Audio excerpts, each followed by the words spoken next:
Okay, BC Calculus 9.5, Alternating Remainder and Convergence, Part 2. So there's 3 parts to this lesson. We did Part 1 in class yesterday, now we're on Part 2. This video introduction will give you the big picture. My notes are going to be examples and how to get the right answer. So if you want the big picture, type that into YouTube and watch that video. Here is a homework that matched the part 2 of notes, and it tells you exactly which example goes with which one. So, if an alternate series converges, then the partial sum, what's a partial sum? Remember, these series go on forever, so partial sum would be just part of it, but remember we can approximate the entire sum by just finding a partial sum. So the partial sum can be a useful approximation for the actual sum of the series. And you go, wow, that's great. But there's an error involved, because if you only take part of it, you're going to have some left over, right? Well, what do you call the leftover stuff in math? We call it the remainder. So first we're going to talk about the remainder.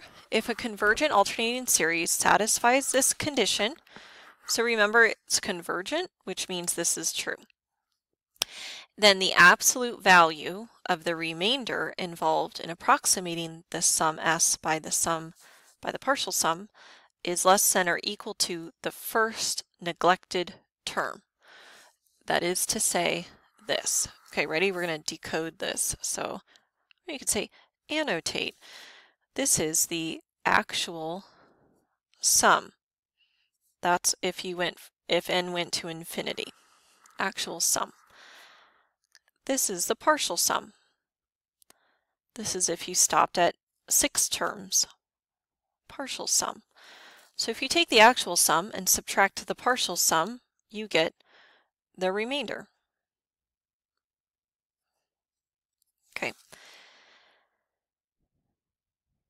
The remainder needs to be less than or equal to the next term. The next term. Okay? So we use the harmonic series as an example in class. So if you have 1 minus 1/2 plus 1/3 minus 1/4 plus 1/5 minus ... Okay? The entire sum would go on forever. The partial sum would be, let's say, the first 4 terms. So this would equal s sub 4. Well, let's take the actual sum minus this sum. The remainder will be less than the next term. So the entire remainder, you see this next term is 1/5. What that means is all of this, if you add up 1/5 to infinity, will be less than 1/5. Okay? How can this sum be less than this number? Well, remember they're subtracting. So it goes minus, plus, minus, plus, minus, plus. So for every one you add, you're taking away a little bit also. Okay, you ready? Here's some examples. Approximate the sum of the following series by its first 6 terms. So you guys, this is not involving a remainder or the next term or anything like that. We're just going back to finding the first 6 terms. Okay, I guess what we should do first, so first check to see if it is a convergence. First check convergence. So we do that by saying the limit as n goes to infinity of 1 over n factorial, does that equal 0? Yes, it does. Oops, let me move up. And then is a sub n plus 1 less than or equal to a sub n? Now, let's plug that in. So is 1 over n plus 1 factorial less than or equal to 1 over n factorial? Now, if we're dividing by a bigger number, then this is going to be less than. So yes, we get a little review. It does converge by the alternating series test. Alternating series test. Oops, I ran out of room again. Sorry about that. There you go. Okay. Awesome. Great. S sub 6. Partial sum of the first 6 terms. They're even listed out for us. Are we ready? Here we go. 1 over 1 minus 1 over 2 factorial plus 1 over 3 factorial. Okay, how are we going to find this answer? We have to use a calculator for this. It just gets way too crazy with these huge fractions. So plug that in the calculator, see if you can find where is the factorial button. You need to find that on your calculator. And yeah, once we get this approximates to 0.63194. Okay. Now, the remainder, r of 6, well, what will the remainder will be less than or equal to the next term. So r of 6 will be less than or equal to, what would the next term be? The next term right here. This would be a n plus 1. Well, is it going to be positive or negative? Oh, it's absolute value. So the remainder will equal the absolute value of, it's going to be positive anyways, 1 over 7 factorial. Plug that number in your calculator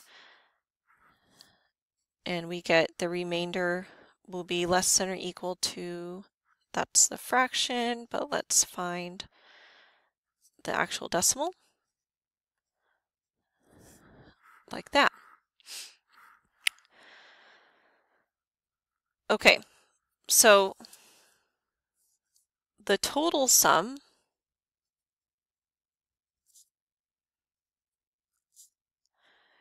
will be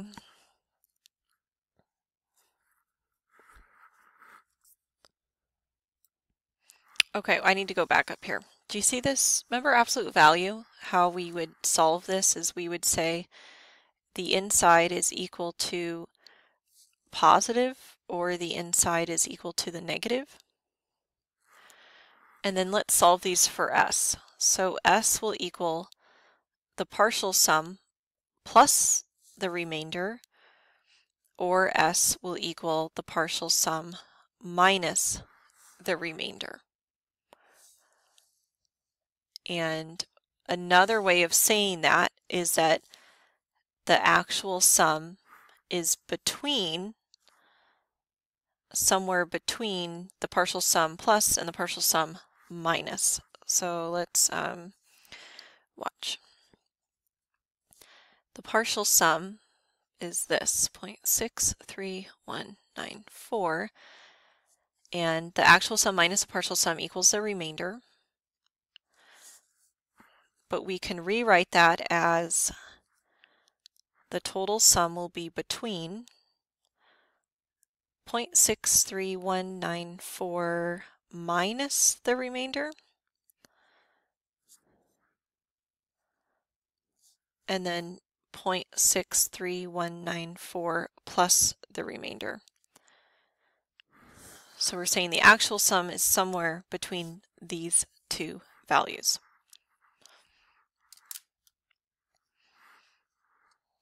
Let's go into the back. Okay. So in the previous example, it told us to do it with the number 6, and now this says determine the number of terms required to have an error less than this. So if that's the error, we need to find how many terms does it take to get to that number, which means it's not that hard. Okay. Let's rewrite this. Let's take out that switching alternating series and make this 1 over 2 to the n minus 1, and that's our a sub n. So we need this to be less than, okay, sorry about that. We need this term to be less than the error. Okay, now we're going to solve for n. That will tell us the answer. So we're going to take both sides and multiply it by 2n minus 1, 2n minus 1, and we get 2n minus 1 is less than, distribute that, 0.002 n minus 0.001. And I messed up here because these cancel and we're just left with the number 1. You agree? Okay, sorry, distracted video. Just like distracted driving, it can be dangerous. So here we go. What do we have over here? 1.001 is less than 0.002 n. Divide. Whoa, whoa. And that's fun. What's this going to be? This is going to be 500.5. Okay, n has to be greater than 500.5, which means how many terms do we need? So you need 501 terms in order for the error. The error is the remainder. In order for the remainder, oh my goodness, remainder to be less than 0.001.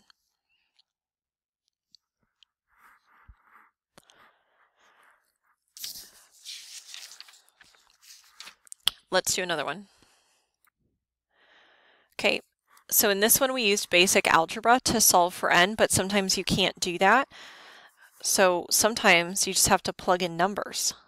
This is 1 over n plus 1 factorial, and we want this to be less than this. So what we're going to do, literally you guys, is we are going to plug in numbers. Now, do you think it's going to happen at n equals 1 or 2 or 3? Or where should we kind of start? Let's try and start with, so we're going to plug in numbers. This is just guess and check. So let's start with n equals 4, okay? If n equals 4, we have 4 plus 1, which is 5, and what's 5 factorial? So 1 over 5 factorial is 1 over 120. That's not 1 over 1,000. This is 1 over 1,000, right? Okay, so let's try n equals 5. n equals 5 would be 1 over 6 factorial. 1 over 6 factorial is 1 over, I think it's 720. I'm looking at a piece of paper that I can't really see. Is that it? No. Are we close to 1,000? Yeah. Okay, let's try n equals 6. 1 over 7 factorial. 1 over 7 factorial is 1 over 5040, 5,040. So did we cross the 1 over 1,000? Yes, we did. So how many terms are needed in order to make sure that the error is less than that? So n has to be greater than 5. So n equals 6 terms are needed. So kind of funny, you guys, right? Because how many terms did you need for this one? 501, but this one we only needed 6. So that's it for this mini lesson. To see an error less than that, you just take your a sub n and set it less than or equal to the error. And this one we solved by hand, algebraically. We actually found the n ourselves. This one we had to do guess and check. And once we realized that our answer was less than, this answer is less than 1 over 1,000, oops, typo, then that's where we knew we needed the 6 terms. So you're going to do 2 with the partial sums. You're going to follow this example just like we did. First check convergence, actually find the partial sum, find the remainder, and then use this formula where you set up the inequality here with the actual sum in the middle. So the actual sum will be between these two numbers. I didn't actually find those numbers. Let's see if I have 20 seconds left. Yeah, I do. So the actual numbers here would be 6.631 is less than s is less than 0.632. See how close that is? That's neat. All right.